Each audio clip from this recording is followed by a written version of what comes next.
Hello guys, welcome back to another video. In today's video, I will be talking about a dashcam that I recently bought. It's a COOAU M26 camera. I don't know if I pronounced the name right or wrong. So it comes in a quite small box. It's a 1080p camera that costed me $36. So if you want to watch its performance and how to install it, watch the video till the end. Firstly, I would like to tell you about the specifications of this dashcam. It has a 1080p resolution. Its field of view is 150 degrees. It has Wi-Fi connectivity with an Android and Apple app. It has parking mode. It has USB charging and a cigarette lighter adapter for charging the camera. It also has a microphone. This was the brief overview of the specifications of this camera. Now I will show you what's in the box of the camera that I bought. Usual manuals and the warranty cards that come along. Yeah, it is helpful if you are installing it for the first time and you don't have any prior knowledge of installing a dashcam. This camera is quite small, as you can see. It has no LCD screen and it has a M tape instead of a big suction cup, and the size is quite small, so it will not hinder your view of the windscreen. You can just hide it behind the rear view mirror and it's good there. Here is the USB port and the SD card slot.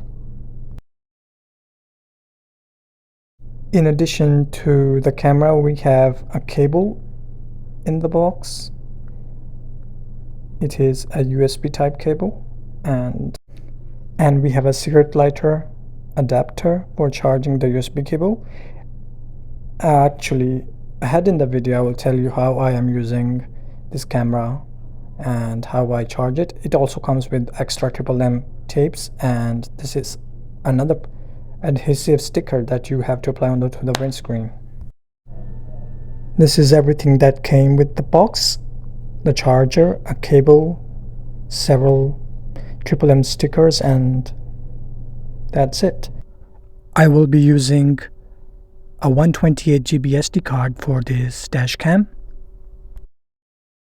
In my opinion, the best place for using this dashcam is just right behind the rear view mirror. I will be installing this dash camera right behind the rear view mirror. First, I attached the transparent static sticker to the windscreen, and then I removed the base of the camera. The base of the camera has the M tape, so just connect it to the transparent sticker, and then I attached the camera to the base. As you can see, the camera is totally hidden behind the rear view mirror and it's not hindering any view from the windscreen.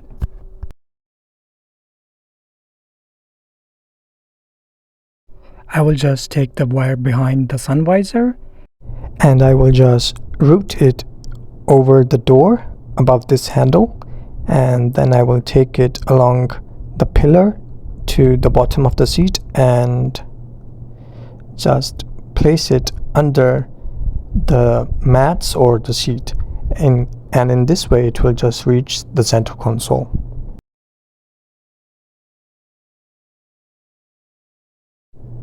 I will use this 10,000 mAh power bank for charging the camera, so I don't need to hardwire the dashcam with the battery.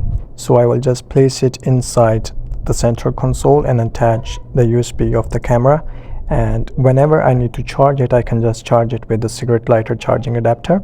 In this way I can use the camera in parking mode easily without any hardwiring. So now that the camera has been installed, now let's talk about the app. You can connect the camera with your phone using the Wi-Fi, and it just comes up so easily. The connectivity was smooth and easy.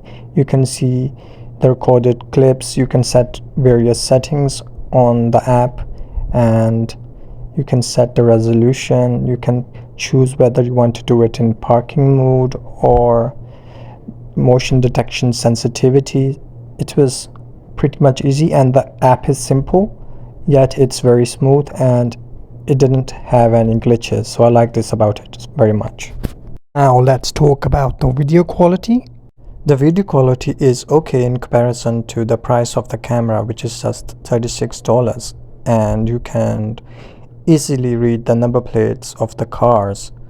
You can see that the camera is performing quite well in low light and in the rain, so I'm satisfied with its low light performance. The view angle is quite wide, which is 150 degrees, and you can see quite a lot. If you are in the market looking for a decent dash cam and you don't want to spend too much money, this COOAU M26 camera is good in this budget of $35 or under $40. These days you don't get any good cameras or dash cams in this budget, and I did not want you to spend over $100 or $200 for a dash cam, so that was the main reason. You can notice how wide is the camera angle. You can see the hard shoulder and all the lanes of the road, and even far into the horizon. The view of this camera is good. I really like it. Having a dash cam these days on the road is a necessity, and it is very useful for pointing out the mistake of the other person or getting your insurance claims smoothly. The video size of a file of 3 minutes is around 180 MBs, so for me adding a 128 GB card was enough, and it overwrites the video, or it can do loop recording, in other words. So it is very convenient to just add a 128 GB card and forget about it, and it will just record and record. Now in the next clip I will show you how the camera performs while in parking mode, and I just use the battery pack to power it while it's in parking mode. So let's see how it performs during that. I have sped up the videos so it's convenient for you to see all it recorded in a short period of time. As you can see, the car is parked. When it notices every motion, it just captures a picture or a video, so it's very good and convenient. So if something happens to your car while it's parked, you can just see what happened when you play the video again. Everybody has different requirements for their dash cam. This camera does the work for me, so I'm satisfied with its performance. And it's very hard to find a dash cam in this price range that performs like this, so I was kind of lucky that I found it on Amazon. This video in no way is sponsored. I just wanted to share it with you guys, and I will add the link of this dash cam in the description. So this was today's video. I hope it was helpful for you for making a decision regarding your dash cam. See you next time. Have a good one.